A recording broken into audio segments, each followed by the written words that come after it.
Hello and welcome to Bedtime Stories from First United Church of Christ. We are continuing in The Church Mouse by Graham Oakley for part 2. Remember for part 1, what happened? Oh, the mice and the cats were going to be kicked out of the church because the people did not like the disruption that the cats and the cat and the mice were causing, because the cat was up late at night babysitting, remember? And then he awoke to chasing the mice in his sleep, and then realized that he was actually doing it while asleep. So it says, the parson says, a congregation is no good, a church is no good without a congregation, is it? But let's move on.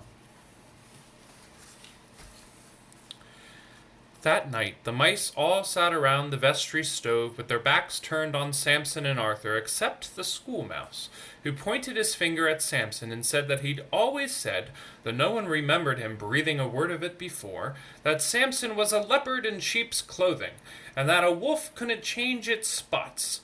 And anyway, cats were all birds of a feather, and so was Arthur for that matter. To his surprise, everyone agreed with him for once, but only because nobody could think of anything nastier to say on the spur of the moment, because they all had to leave this church.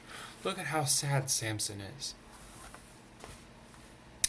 But meanwhile, something very, very fishy was going on. What's going on here? Everything is so dark.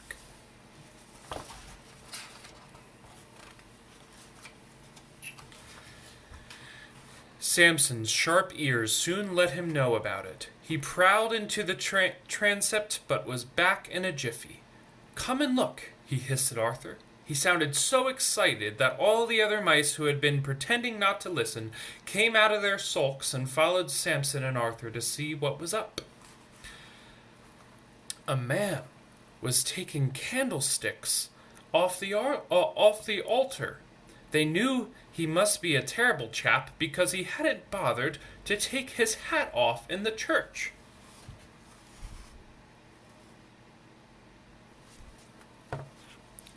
The candlesticks had cost £222, 22 and a half new pence each. The townsfolk's grandfathers had saved their farthings, I guess their coins. Their fathers had saved their halfpennies, another kind of coin, and they had saved their new pennies to buy them. Some people loved them so much they only came to church to make sure they were still there. "He's stealing them," the mice whispered to each other.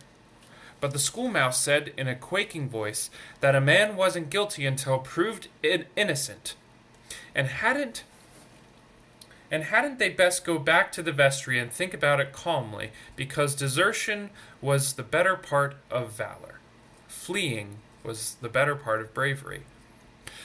But Arthur and Samson knew they must do something, even though they had all been sacked. Arthur stepped forward with a fairly resolute expression on his face. "Follow me and be very, very, very, very, very," Samson gave him a push. "Very, quiet," he whispered.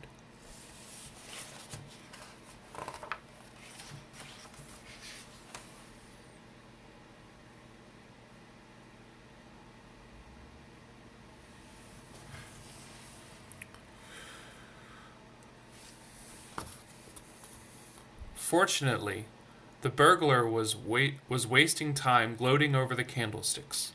Everybody tiptoed closer, and Arthur tied the burglar's bootlaces together. He had to do it himself because Samson could only tie granny knots. Then Samson obliged with his party piece. It was supposed to be the song of the nightingale, but everyone else thought it sounded like a policeman's whistle. They counted on the burglar thinking so too. So Samson was trying to make the sound of a policeman. Do you see him? And Samson's trying to save the church and the mice.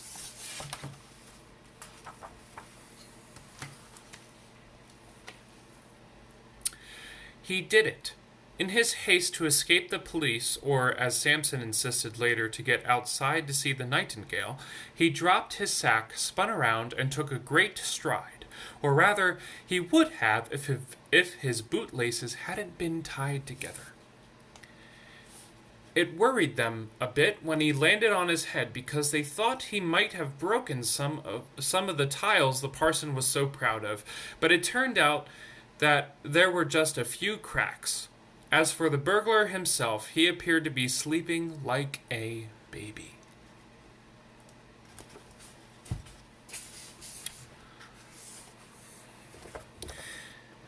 Everybody had the idea of rolling him up in the carpet. At any rate, everybody said it was his idea afterwards. They all put their shoulders to the carpet and pushed. The schoolmouse said to the mouse beside him that he felt like a Lilliputian, but the mouse replied huffily that he couldn't stand foreign food because he was just an average English working mouse, and he felt like a cheese and chutney sandwich. And the mouse next to him said he felt like a bread and butter pudding, and Samson said he felt like a mouse casserole, and he'd have one too if they didn't shut up and push.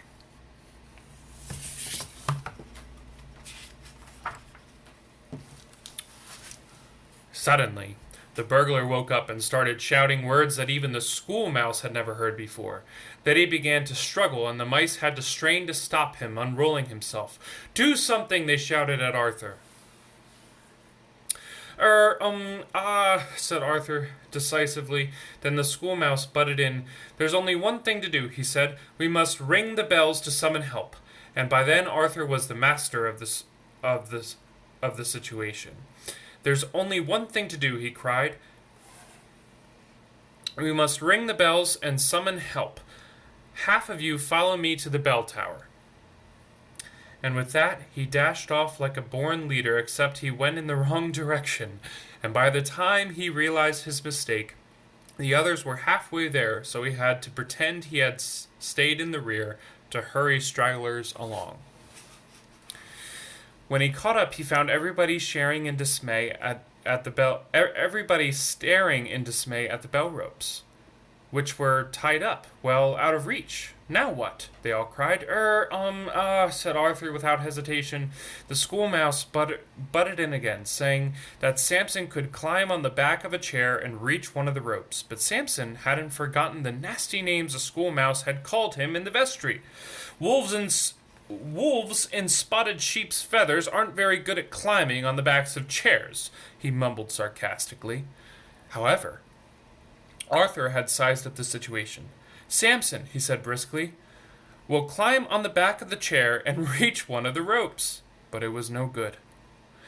Then a mouse who had lived in the local theater made a shy suggestion. "I don't know whether it can be done without sky blue tights with sequins on them," he added, "but we could try."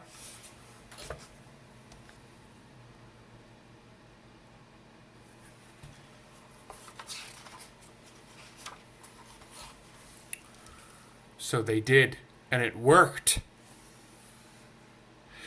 And they rang the bells until they thought everyone within a radius of 10 miles must be awake. The townsfolk tumbled out of bed, shouting things like "Earthquake! Martians! Flood! Plague! Escaped rhinoceroses! Anarchists! Apaches! Fire! The end of the world! Locusts! Vikings! Burst pipe! Students! Mad hedgehog! Icebergs!" But soon everybody was racing towards the church.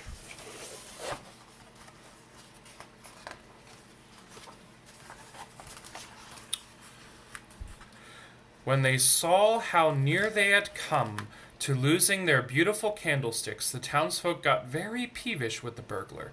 They seemed to think that he had got himself rolled up in the carpet through trying to steal that too. But Arthur soon told them how to stretch a point, he and his friends and Samson had trapped the burglar. And after that, of course, there was no more talk of their having to leave the church. The parson pointed out that the mice had earned their keep for at least 50 years by saving the candlesticks, and because of that he said they needn't bother doing any more chores. But all the mice, or to be honest, a few of them anyhow, said they would prefer to keep on working, since it is best to keep the mind occupied. The schoolmouse let it be known that he was quite prepared to take the more advanced Sunday school classes in philosophy, horticulture, train spotting, and everybody just sighed. And for Samson, you might think he was very sorry about his lapse, but you would be wrong because he wasn't.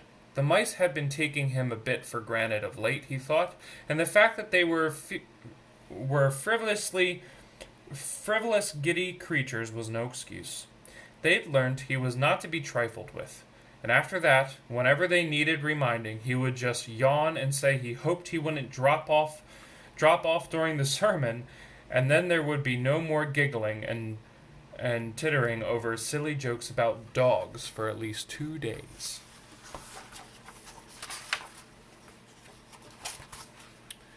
The end. I hope you enjoyed that second part of reading The Church Mouse by Graham Oakley. God bless you, and good night.